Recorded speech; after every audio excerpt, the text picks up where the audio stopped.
Appeals were made to save her from death row, but at the end of serial killer Aileen Wuornos' life, it was clear that she was too complicated and volatile for a world that didn't know what to do with her. Wuornos' last residence was Broward Correctional Institution in Fort Lauderdale, Florida, which was where women on death row were housed at the time. Death row in Florida prescribes a strict regimen, with inmates showering only on alternating days and wearing handcuffs outside their cells, the shower, or the exercise yard. Inmates are allowed radios, small televisions, mail, and magazines, but they're not allowed to socialize together or sit with other prisoners in the common areas. They also wear orange t-shirts to distinguish them from other prisoners and are counted hourly. Wuornos had a neighbor for part of her time on death row who was nearly as notorious as she was, Judy Buenoano, who drowned her son and poisoned both a husband and a boyfriend, among a litany of other crimes. Her 1998 execution was the first of a woman in Florida since 1848 and demonstrated that the state was willing to kill female convicts, though a change in protocol meant that Wuornos would be spared Buenoano's fate in the electric chair. Wuornos had been convicted of 6 first-degree murders and sentenced to death in each case, along with associated charges of robbery with a firearm, which also carried hefty prison terms. These cases were spread across 5 Florida counties, further complicating the judicial landscape. She appealed each case at least once, arguing a variety of points, including mental incompetence and that her defense counseled her poorly. Some of these appeals ended in competency hearings, but all found Wuornos competent for legal purposes, and none of her appeals overturned a conviction or led to a new trial on any count. In 2001, she waived her right to any further appeals. Afterwards, she went through only one more hearing that summer in order to determine her general competency to waive these appeals and her counsel. She was found able to do so, and so her final court appearances explored her competence as opposed to her guilt. Wuornos continues to arouse intense curiosity more than 20 years after her death, and that fixation was even more intense during her incarceration. Various pieces of media have been inspired by her story, including a Lifetime movie starring Gene Smart that premiered in 1992. I just wish I'd never met those guys and done what I did. Summer 2001 even saw the premiere of an opera inspired by her story in San Francisco. During her stay in prison, Wuornos continued to receive both admiration and scrutiny, with some people trying to claim her as a feminist heroine and others identifying her as a unique face of evil. Advocates sought her release, and some people visited the bar where she had her last drink, the Last Resort in Port Orange, Florida. Some people, mostly women, wrote to her, anxious to connect to the strange person at the center of the storm. Aileen Wuornos never appeared to be particularly stable, and her erratic behavior in court only made her seem more irrational. These outbursts included referring to one jury as scumbags of America and wishing violence on judges and attorneys. May your wife and kids get raped. Wuornos' counsel presented the evidence of her very difficult life as mitigating factors. She endured sexual violence, a pregnancy resulting from rape when she was 14, and a laundry list of other serious traumas. Because of Wuornos' past and her clear problems with emotional regulation, some experts and other spectators believe that she wasn't competent to stand trial. In the last year of her life, she wrote to the courts to report abuse that she suffered in prison. But these claims were clearly the result of delusions, with Wuornos saying that her food was being shrunken and that her food was cooked in dirt. Her own attorneys described her behavior as bizarre, obsessive, and fixated on irrelevant details. Well, now she has written a 25-page letter where she names names. As her execution date neared, Wuornos began refusing consultations with both attorneys and mental health professionals. Instead, she wrote more letters to the courts, reiterating her desire to waive appeals and proceed toward her own execution. Wuornos' erratic behavior and her unusual decision to waive appeals, along with the concerns of some of her lawyers about her ability to act in her own interest, led Florida Governor Jeb Bush to have her competency assessed once again. He placed a stay on her execution on September 30th so that an 11th-hour examination could be conducted. A panel of 3 experts met with Wuornos to see if she met the criteria that Florida required for someone to be executed. Did she know why she had been sentenced, and did she understand a sentence of death? The experts did not previously know Wuornos, nor had they familiarized themselves with her file before meeting with her for a mere 30 minutes. Her attorneys objected that the allotted time was too short, especially given Wuornos' current diagnosis of borderline psychosis. But the half-hour limit remained in place, and the experts found Wuornos competent for execution purposes. Governor Bush then lifted the stay and allowed her case to proceed toward the death chamber. An outside attempt by an advocacy group to intervene on the grounds of Wuornos' apparent mental illness was disallowed by the courts.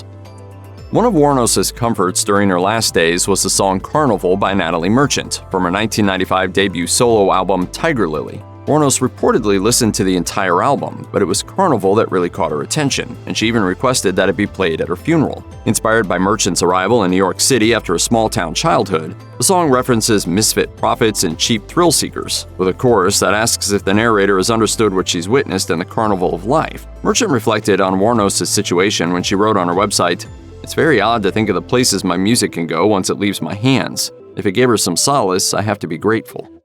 Wuornos was the subject of 2 documentaries directed by Nick Broomfield. Aileen Wuornos, The Selling of a Serial Killer, came out in 1992, shortly after her trials. Then Aileen, Life and Death of a Serial Killer was released in 2003, the year after her death. Broomfield and Wuornos wrote to each other in the years after her trials, and he was called to one of her late appeals in order to show clips from The Selling of a Serial Killer as evidence. Alas, the footage and revelations that he captured proved insufficient to get her any new trials. Broomfield was also the last person to interview Wuornos. When he talked to her, it was clear that she was suffering from various delusions, though she also stated that her shocking recanting of her self-defense argument was itself a lie. They would never do me righteous. You see what I'm saying? They'll never do me right. Wuornos believed that she had killed in self-defense, but after 12 years in prison, she preferred death. Broomfield also interviewed people in her life who were able to shed more light on her nightmarish childhood, including her mother Diane. I thought maybe that she got some kind of brain damage during that birth. On December 24, 2003, the movie Monster was released in theaters, 14 months after Wuornos' execution. Directed by Patty Jenkins and starring Charlize Theron as Wuornos, the biopic was shot on location in the Florida towns where the real Wuornos committed her murders. Theron also produced the film and beat out the likes of Kate Winslet and Heather Graham for the part. Distribution of the movie proved difficult, given the extremely bleak topic, but Newmarket Films struck a deal with Jenkins and Theron shortly before they were going to send it straight to video. Theron ended up winning a Best Actress Oscar, with the ceremony happening on February 29, 2004, which coincidentally would have been Wuornos' 48th birthday. Nick Broomfield was among those who praised Theron's performance, even as he criticized the exclusion of the real-life Wuornos from much of the conversation around the film. All you need is love and to believe in yourself. Nice idea. It doesn't exactly work out that way. Aileen Wuornos' gender was a key part of the public's fascination with her. Her 2 main reputed motives, hatred and greed, weren't exactly feminine traits. Furthermore, she was wild, sexual, and above all, furious. But a cultural example of a woman who was similarly angry didn't really exist before her, and this lack goes some way to explaining her folk hero status. According to feminist scholar Phyllis Chesler, Wuornos inverted the usual pattern of violence. If a murder involved a female sex worker, she was usually the victim. Chesler also compared Wuornos to Ted Bundy, another notorious serial killer who was executed in Florida. Bundy received a requested change of venue, unlike Wuornos.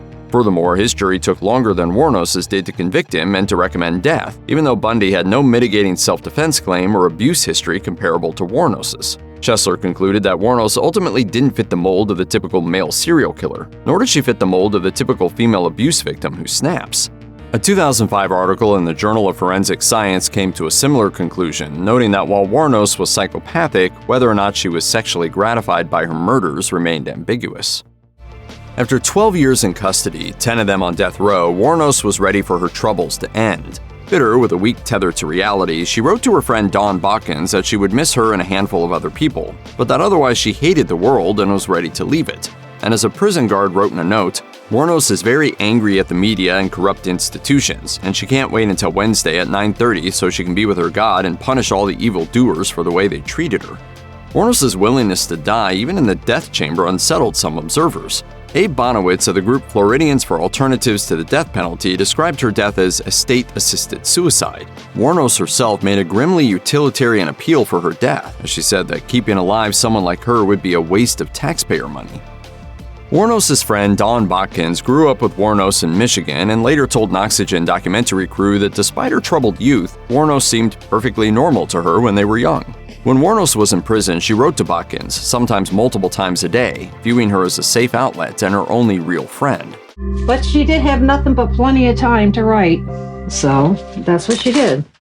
Wuornos' letters to Botkins were collected and published under the title Dear Dawn, Aileen Wuornos in her own words. She signed these letters as Lee, and the portrait that emerges of her in them is a complicated one. Her rage and delusions are present, but so are happy memories of those she loved. She also wrote a lot about Christianity and Star Trek, but it's still clear that she was seriously mentally ill and likely didn't completely understand her circumstances. Aileen Wuornos was executed on October 9, 2002.